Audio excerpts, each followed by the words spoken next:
The Avro Lancaster rattled through flak-torn night over the Ruhr Valley. Inside, its 7-man crew stared into pure darkness. Flight Lieutenant James Murray glanced at his watch. 02-7 hours, March 1941, and called to his navigator. 2 minutes to target. There was just one problem. Neither man actually knew where the target really was. They were supposed to be aiming at the Krupp Steel Works in Essen, one of Nazi Germany's key weapons plants.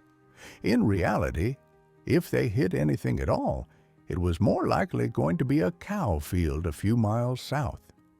That wasn't because they were clumsy or lazy. That was simply how RAF Bomber Command operated in the early years of the war.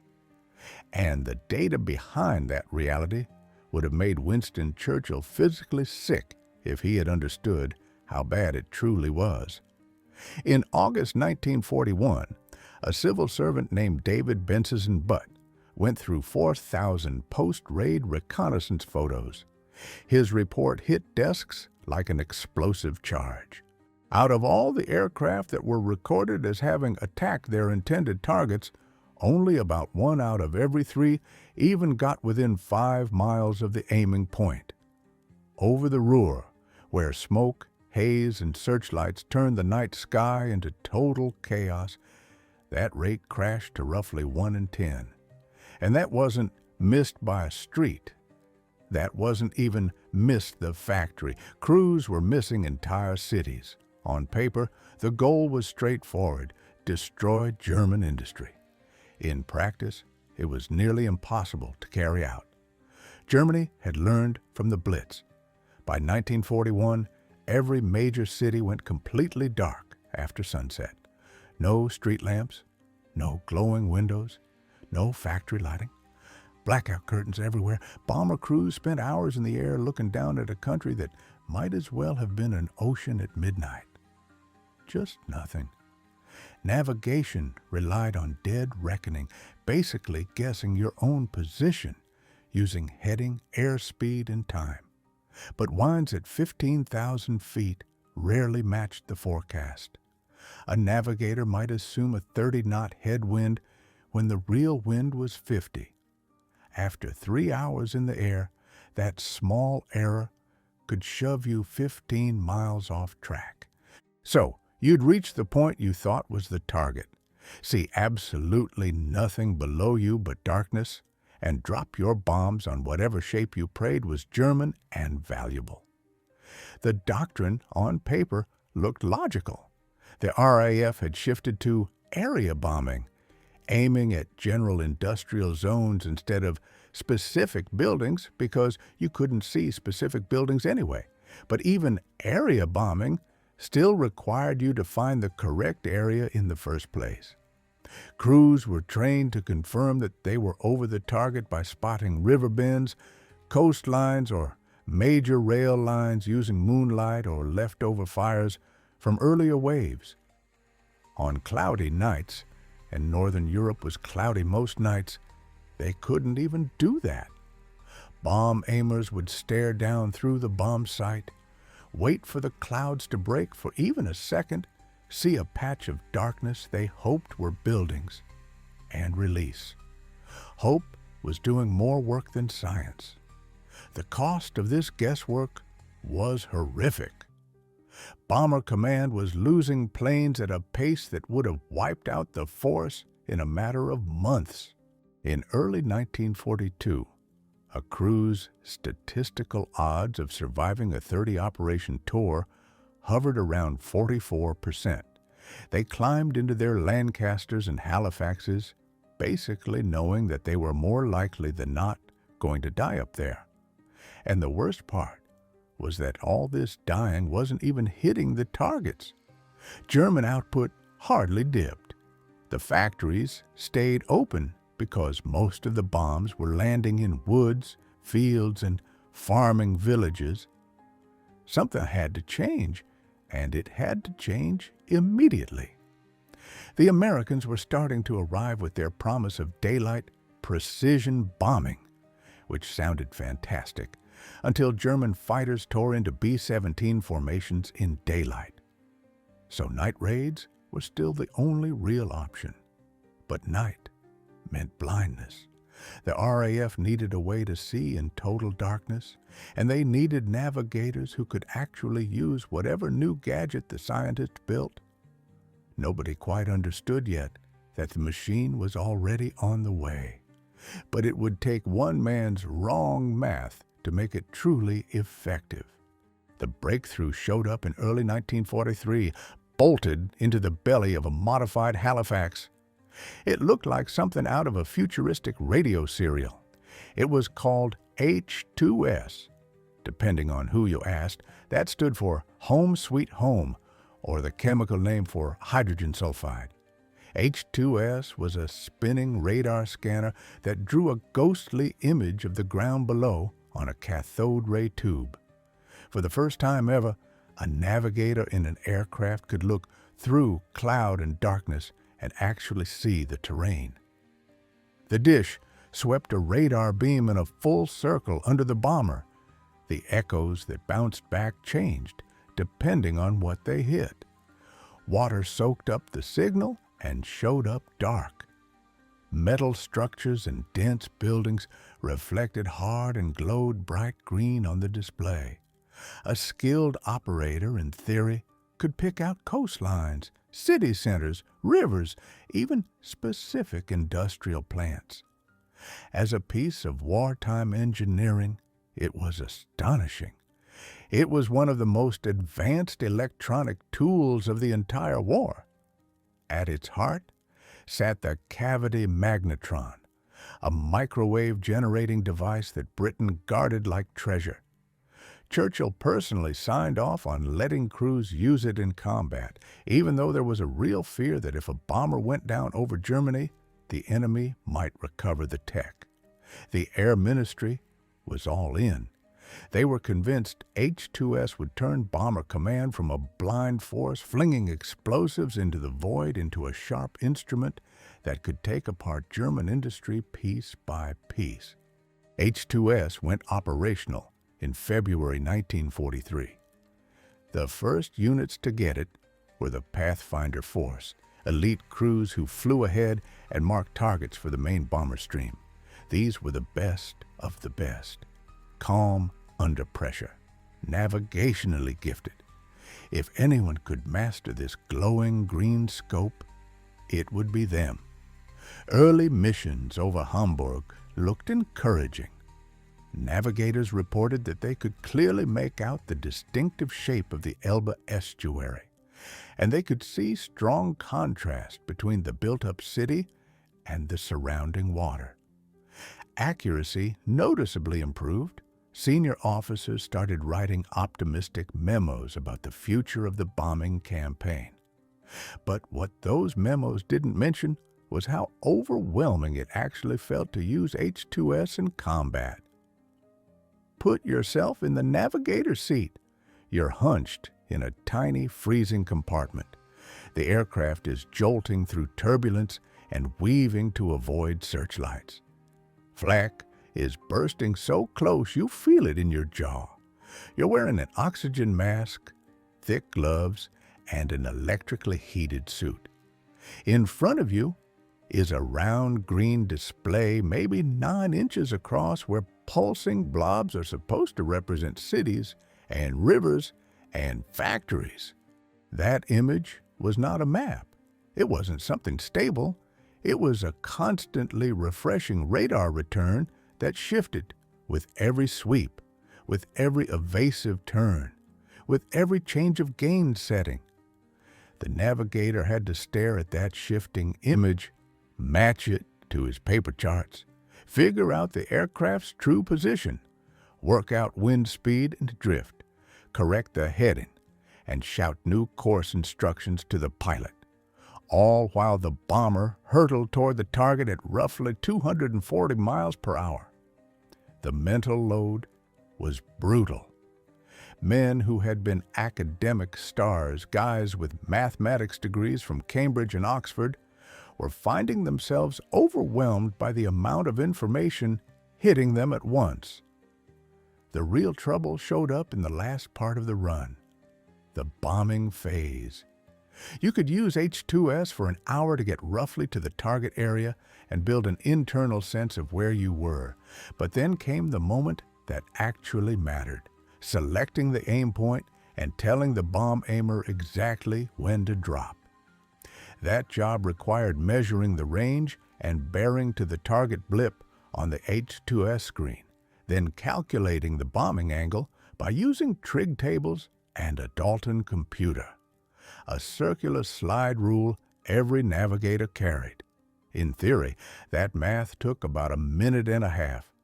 In reality, with gloves on, bouncing in turbulence, flak exploding outside, and the pilot yelling for instructions now, doing it correctly became almost impossible. Crews could finally see the target, which was revolutionary. But there was still a deadly gap between seeing it and hitting it, and that gap had turned into a math problem no one could solve fast enough under fire. Dudley Saward was not the person anyone expected to solve that.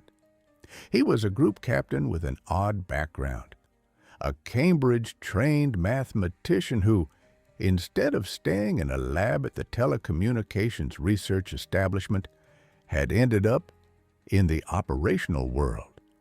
By late 1943, he was serving as Senior Air Staff Officer at Bomber Command HQ. His daily work was reviewing raid results.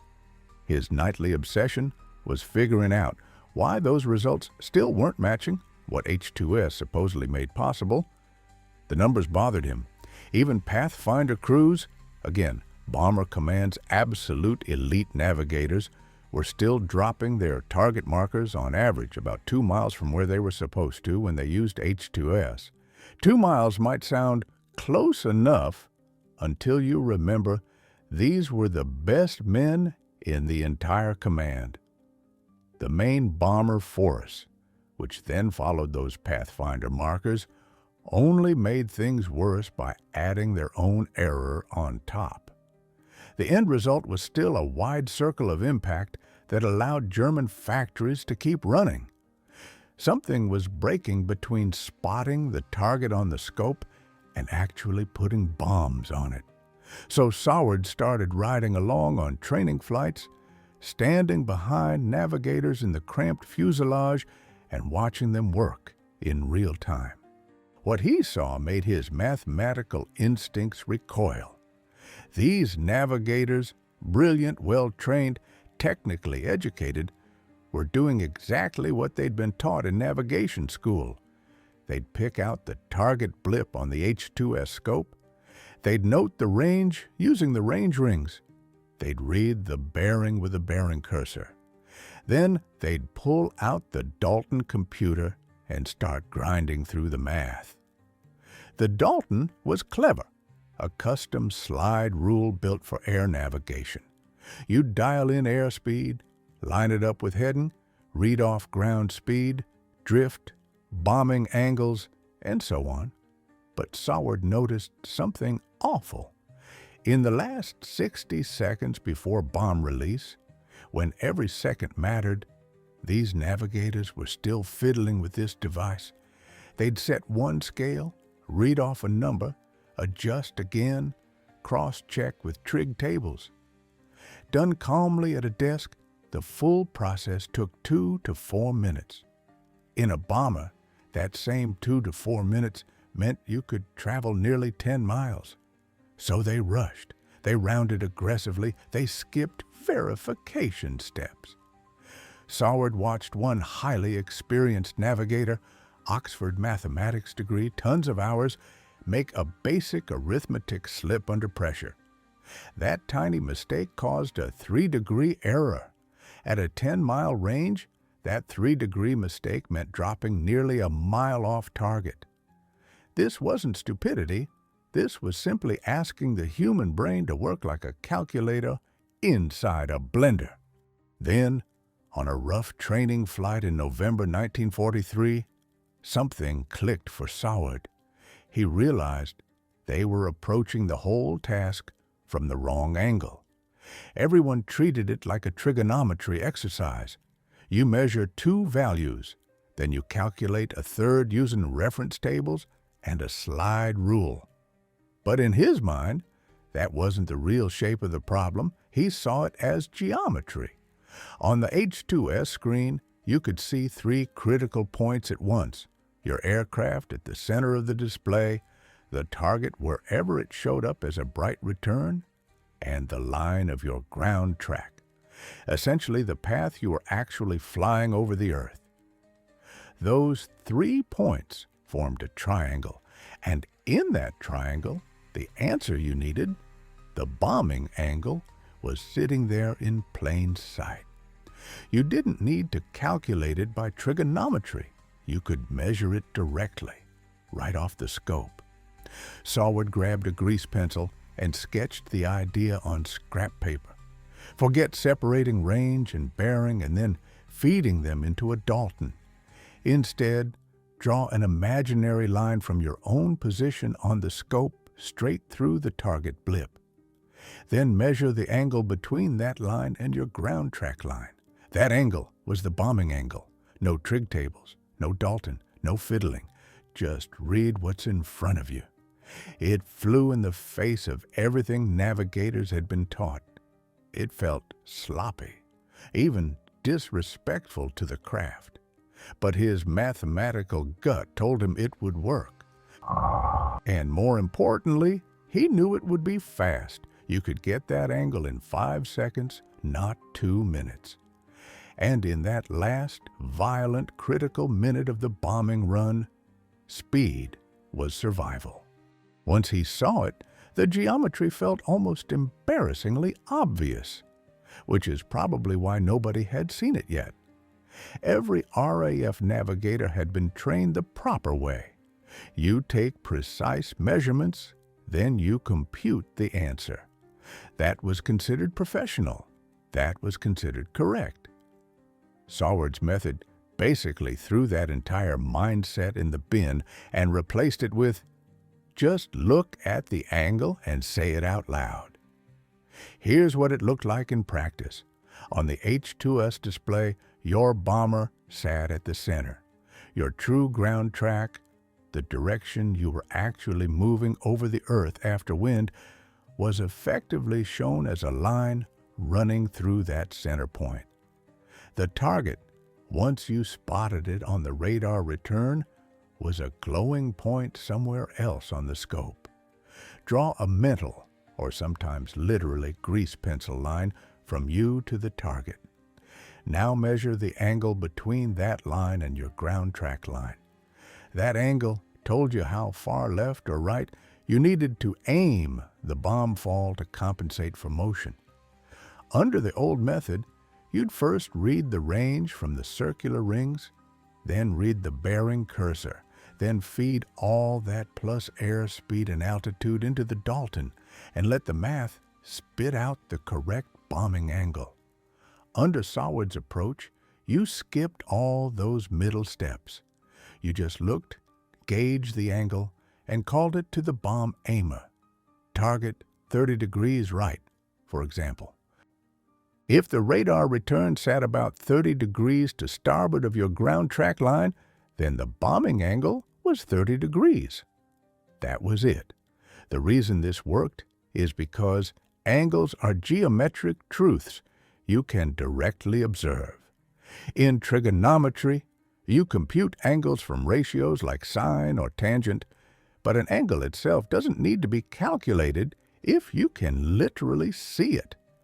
The H2S scope, with its circular layout, was already acting like a kind of protractor. Saward refined it further. He designed a transparent overlay, basically a clear plastic sheet marked with radial lines every 5 degrees. The navigator could lay this over the H2S scope, rotate it so that one line lined up with the aircraft's ground track, and then rid off the angle that pointed to the target. The whole thing took seconds. And there was another hidden advantage that Saward understood immediately. His method automatically handled wind drift. traditional navigation forced you to calculate how wind was pushing you off course, then factor that into the bombing angle. That added more math and more chances to mess up. But on the H2S display, the line showing your ground track was already the truth of where you were heading over the ground with wind included. So when you measured the angle from that true ground track to the target blip, you were already correcting for wind. The only thing the trick didn't solve was timing. The exact instant to drop, which still depended on altitude and speed. But bomb aimers were already trained to handle release timing. That was their core job. By stripping out the hardest calculations from the navigator and replacing them with a fast visual read, Saward had basically split an impossible task into two doable ones. He stress-tested the math. On paper, eyeballing angles with that 5-degree overlay should lead to an error of around 2 or 3 degrees. That sounds sloppy compared to the neat numbers you could, in theory, get from full trigonometric calculation down to decimal precision. But Saward understood reality. In combat, nobody was getting decimal precision. They were lucky if they stayed within 5 degrees because stress wrecked human arithmetic. A quick visual answer that was within 3 degrees every time was miles better than a theoretically perfect answer you couldn't reliably get under fire. At first, Saward actually doubted himself. This seemed too obvious. He assumed someone at the navigation schools must have already tried it, but no one had. And the reason was cultural.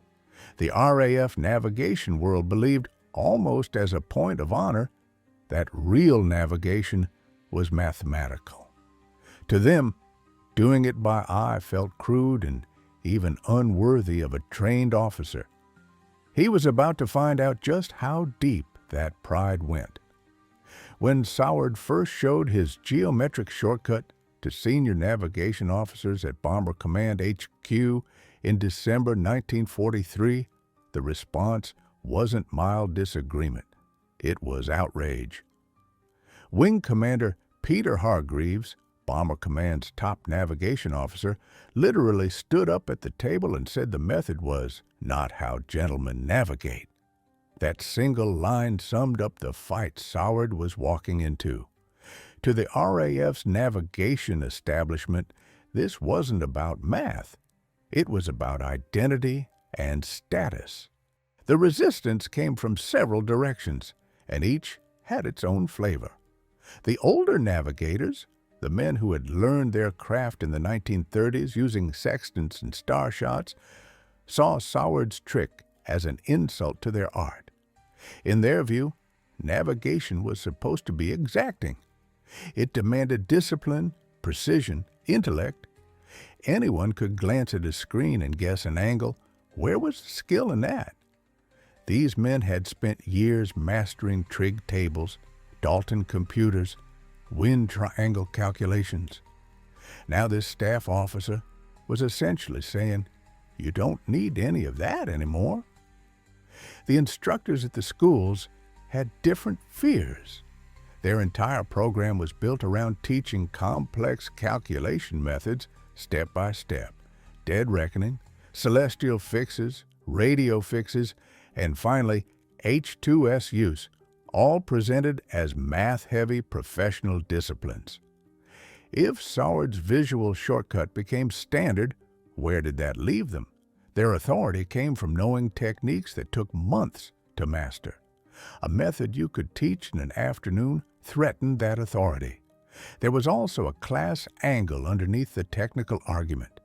Many senior navigation officers were public school men whose education drilled in classical problem-solving, mental arithmetic, geometric proofwork, logarithmic tables.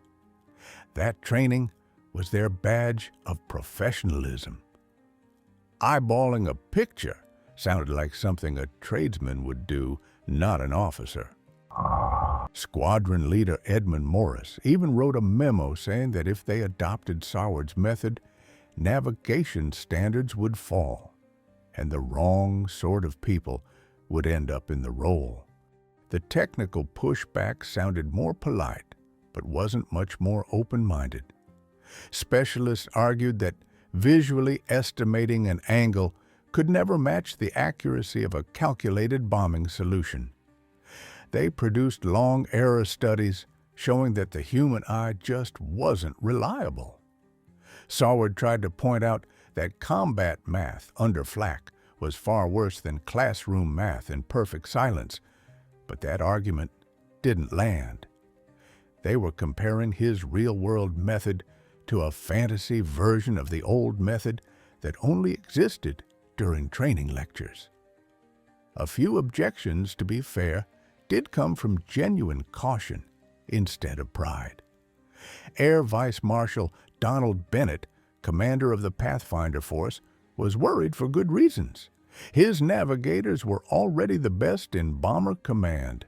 They had put in the hours with existing techniques. Swapping those techniques out in the middle of a bombing campaign might shake their performance at exactly the wrong moment. What if the visual trick helped some men but confused others? What if it only worked in certain conditions? Bennett had lived through a parade of brave new ideas that fell apart in actual operations. His doubt wasn't snobbery. It was field-earned caution. Meanwhile, the bureaucracy moved at its usual slow crawl. Saward's idea got kicked into committees, then into subcommittees, then into review boards. At each layer, senior navigation officers raised demands for more proof, more controlled testing, more paperwork. The Directorate of Navigation at the Air Ministry insisted on formal trials before allowing any squadron to use the method in combat. That meant months of delay and red tape while Bomber Command kept flying into flak, kept losing crews, and kept missing. For Saward, the most maddening part was the hypocrisy. Everyone admitted bombing accuracy still wasn't good enough. Everyone admitted navigators were drowning in workload. But when he showed them something that directly attacked both problems, they turned their noses up because it wasn't proper. It was like they'd rather lose men than lower their intellectual standards. By March 1944, Saward had spent 4 months pushing his method and getting basically nowhere. The establishment had stalled him to death. He'd presented slides, flown demonstration hops, written formal summaries. None of it mattered. The navigation world had decided his approach was beneath them, and they were prepared to let the war continue without it. That's when Saward understood he needed hard, undeniable proof from real missions, not another meeting. His chance came from an unexpected direction. 500 Squadron, a Pathfinder unit at Little Stoughton in Cambridgeshire, was having trouble with newly arrived crews. In April 1944, the squadron had just been reinforced with a batch of fresh navigators. These new men were technically qualified. They'd passed the course, but they weren't yet performing at Pathfinder levels. Squadron leader David Clark, the unit's navigation leader, was furious. The new navigators could use H2S well enough to get roughly into the target zone, but they consistently fell apart during the bomb run.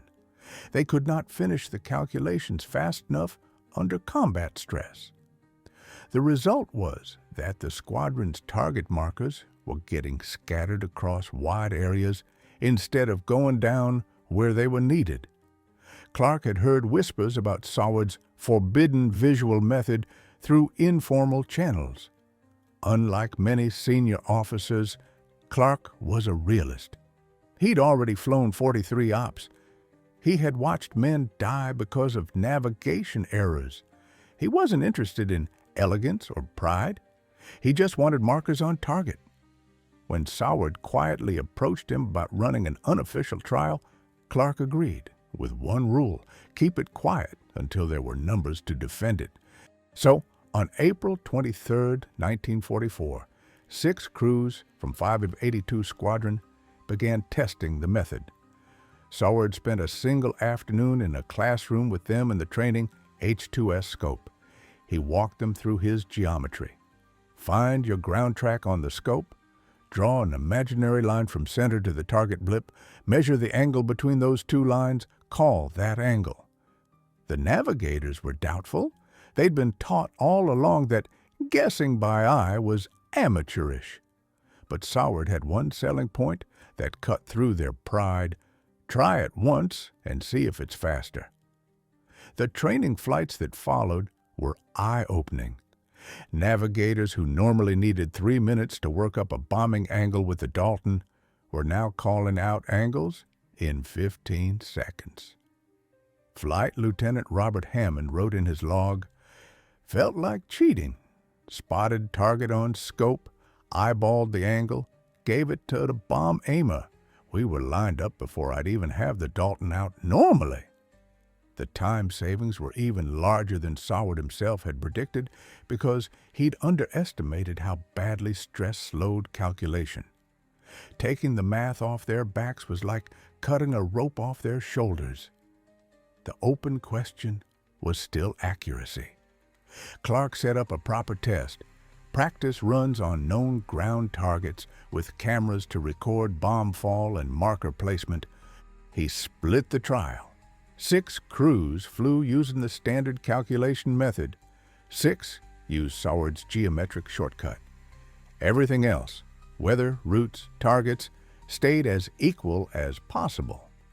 Each crew flew 12 training sorties over 2 weeks.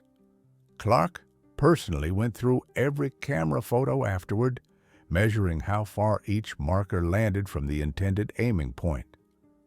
The numbers were astonishing. The traditional method crews averaged 1,847 yards off target, with massive spread depending on how rattled the navigator got. The crews using Saward's visual method averaged 312 yards off target, with far tighter grouping. They weren't just better on average, they were consistently better. The simplicity made it stable under pressure. There were fewer steps to screw up. Clark tracked everything. He recorded weather, turbulence, navigator experience, even stress-level comments from the debriefs. He wanted so much data that no critic could shrug this off. By mid-May, he had proof that Saward's crude, unprofessional, supposedly inferior method produced around a 6-fold improvement in accuracy for normal crews. And for the weakest navigators, it was a miracle.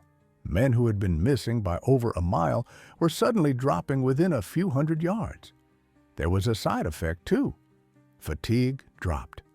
Navigators using the visual method reached the target area with more mental energy left. That meant they were more alert, more aware, and less desperate. Flight Lieutenant James Peterson said in debrief that he actually had spare attention during the bomb run to double-check his calls and scan for threats, something that never happened when he was drowning in math. Clark pulled it all into a 20-page report.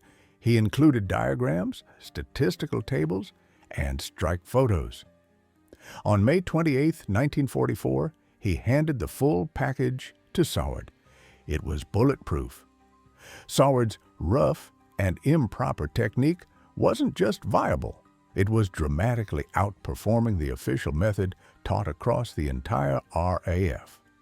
Clark added his professional recommendation in plain language: adopt immediately across all Pathfinder units. Now Saward finally had what he needed. This wasn't theory anymore. This wasn't some staff officer's pet trick. This was operational evidence. The old guard could laugh at his style. They could sneer at the lack of elegance. What they couldn't laugh off was photographic proof of markers landing tight around the aim point. Clark had handed Saward something the bureaucrats couldn't easily resist: a way to save crews and hit actual targets. The question was whether Command would still find a way to stall it.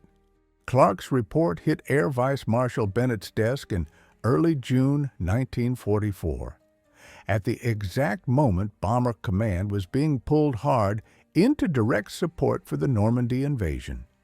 Bennett was still cautious. He'd seen supposedly revolutionary fixes fall apart before, but the timing forced his hand. Pathfinder units were now marking targets for strikes near friendly forces and French civilians. These weren't distant industrial plants in the Ruhr anymore. These were railway yards, bridges, and troop assembly points close to Allied lines. Being 2 miles off wasn't just inefficient, it could mean killing your own troops.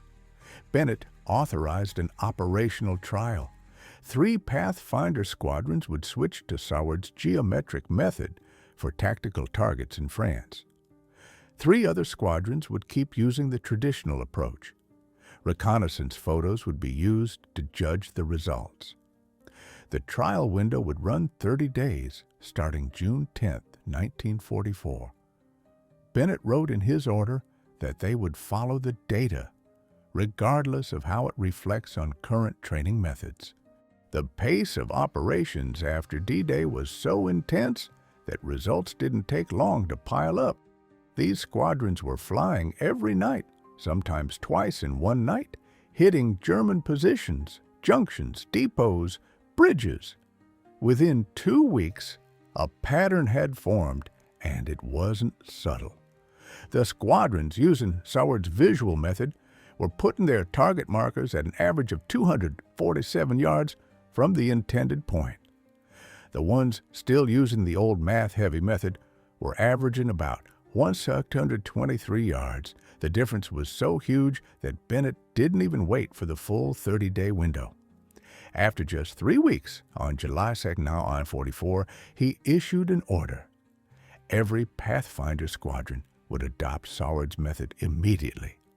The navigation establishment made one last attempt to slow things down. The Air Ministry's Directorate of Navigation argued that any wide rollout had to go through the normal pipeline: proper integration into training school curricula, updated manuals, certified instructors, all of which would naturally require some months. Saward fired back with something radical: skip the schools. The method was simple enough to pass directly from squadron to squadron. Just write a short technical note, distribute it across Bomber Command, and let working crews train each other. Bennett approved that plan, overruling angry protests from the training side. Technical Bulletin 74344 went out on July 15, 1944. It was shockingly short, only 847 words plus 3 diagrams, one showing the core geometry, one showing how to measure the angle off the H2S scope, and one showing the transparent overlay. Station workshops could make the overlays in-house using acetate sheets and a compass. The tone of the bulletin was almost apologetic. It basically said, yes, we know this seems less rigorous than doing the math, but combat testing shows it's faster and more accurate. After that, adoption spread fast. Once navigators actually tried it, they understood instantly. Crews who had struggled with H2S suddenly felt capable.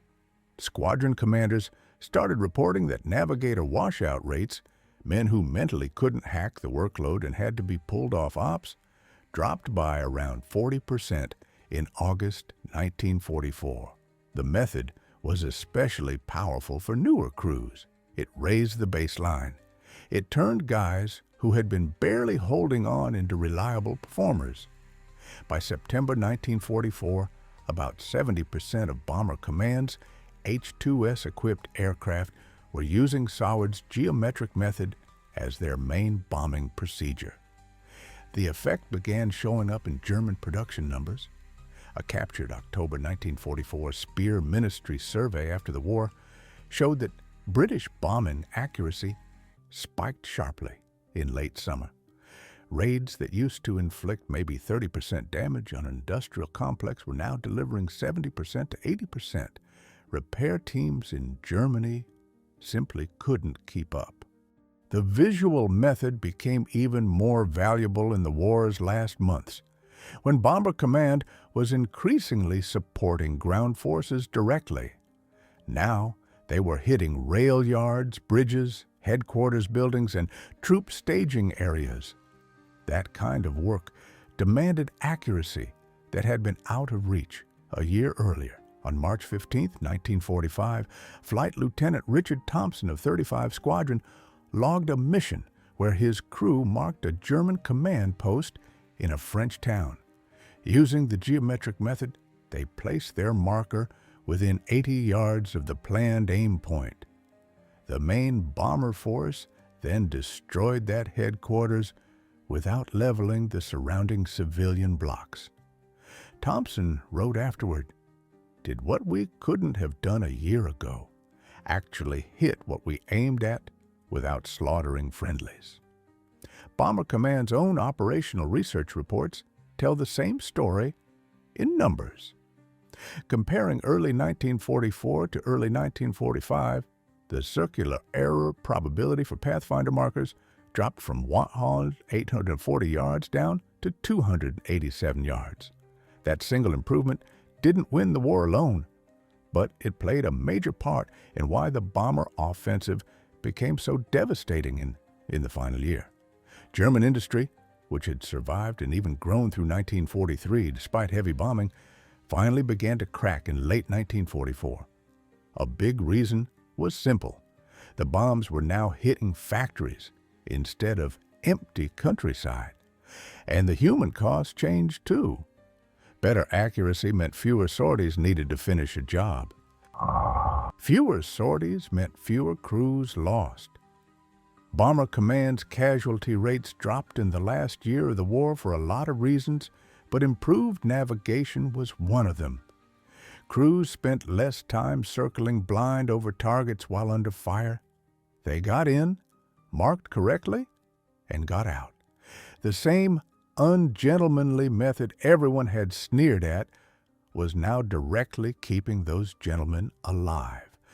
The war ended in May 1945, and Dudley Saward assumed his geometric shortcut would vanish with it, like a lot of wartime improvisations. Bomber Command was demobilizing fast, and it looked like the peacetime RAF would drift back toward the old style of training, the formal, traditional, calculation-based approach. He turned out to be wrong. The method survived because it didn't just improve aim. It actually changed how navigators saw their own role in an attack. Post-war analysis turned up something nobody expected. Saward's method didn't just improve bomb placement, it altered crew dynamics. Under the old system, the navigator was this isolated figure buried in charts and math, while everyone else sat there waiting for his numbers. Under the geometric method, the whole crew could participate. The bomb aimer could confirm the navigator's angle call. The pilot could understand enough of the geometry to make suggestions. Even the wireless operator could grasp the basics. The too simple to be respectable method actually made the entire aircraft smarter. After the war, RAF navigation training faced a real crisis. The schools had spent years teaching calculation-heavy techniques, while the squadrons in combat had quietly switched to a visual shortcut that contradicted the official curriculum.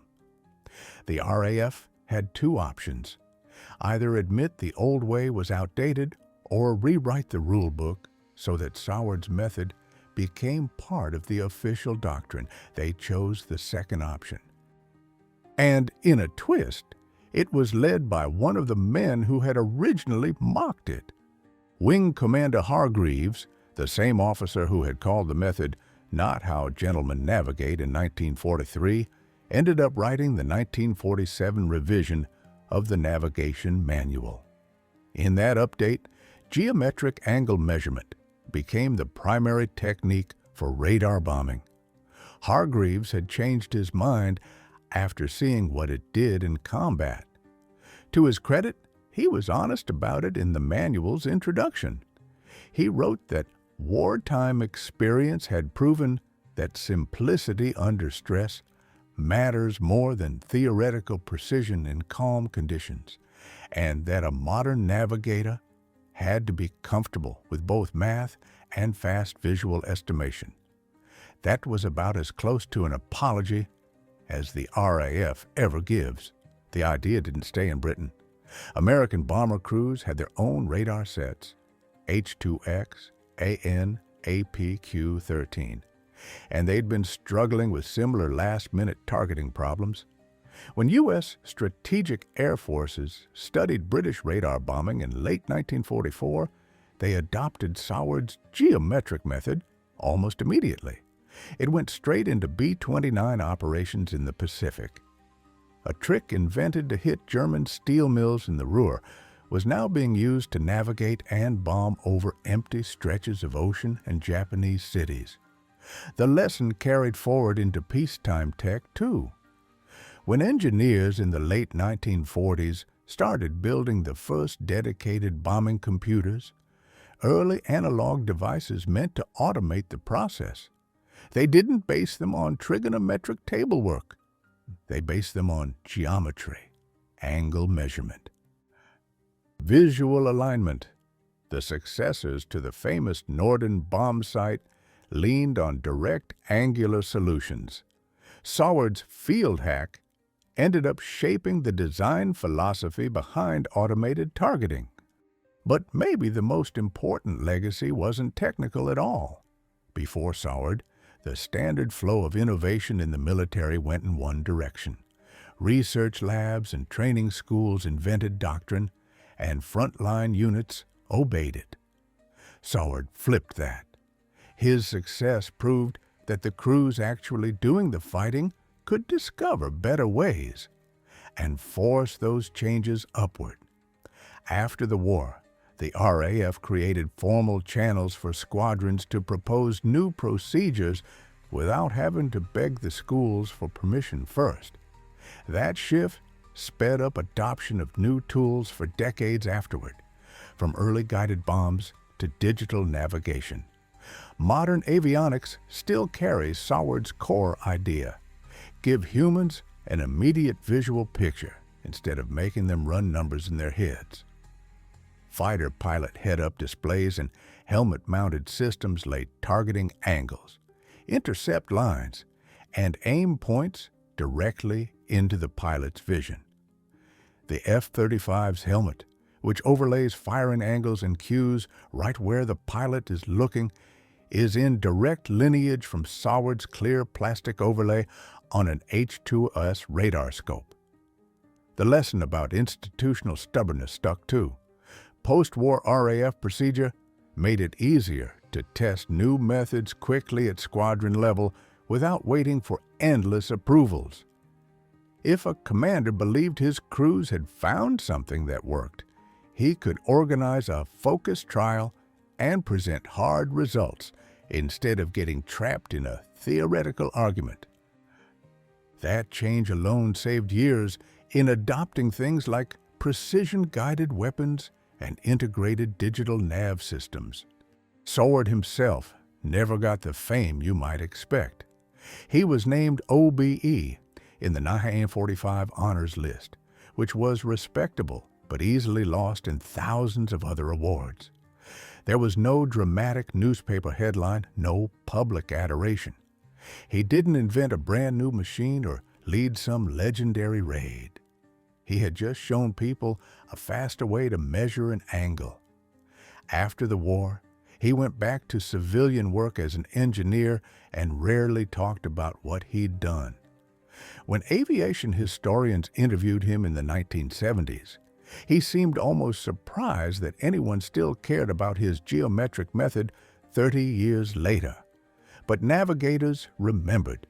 The post-war RAF Navigators Association even adopted the transparent angle overlay as part of its emblem. New navigators after the war were taught Saward's method as their baseline skill.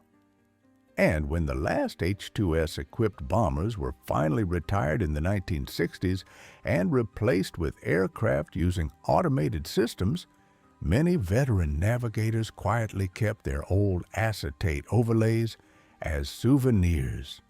Those little clear discs stood for something. They were proof that the best answer isn't always the fanciest one, and that pure mathematical elegance isn't worth much if it gets people killed. The forbidden shortcut, the quick, ugly, practical method, ended up becoming standard procedure. And in doing that, it showed how war sometimes forces institutions to accept ideas they never would have allowed in peacetime.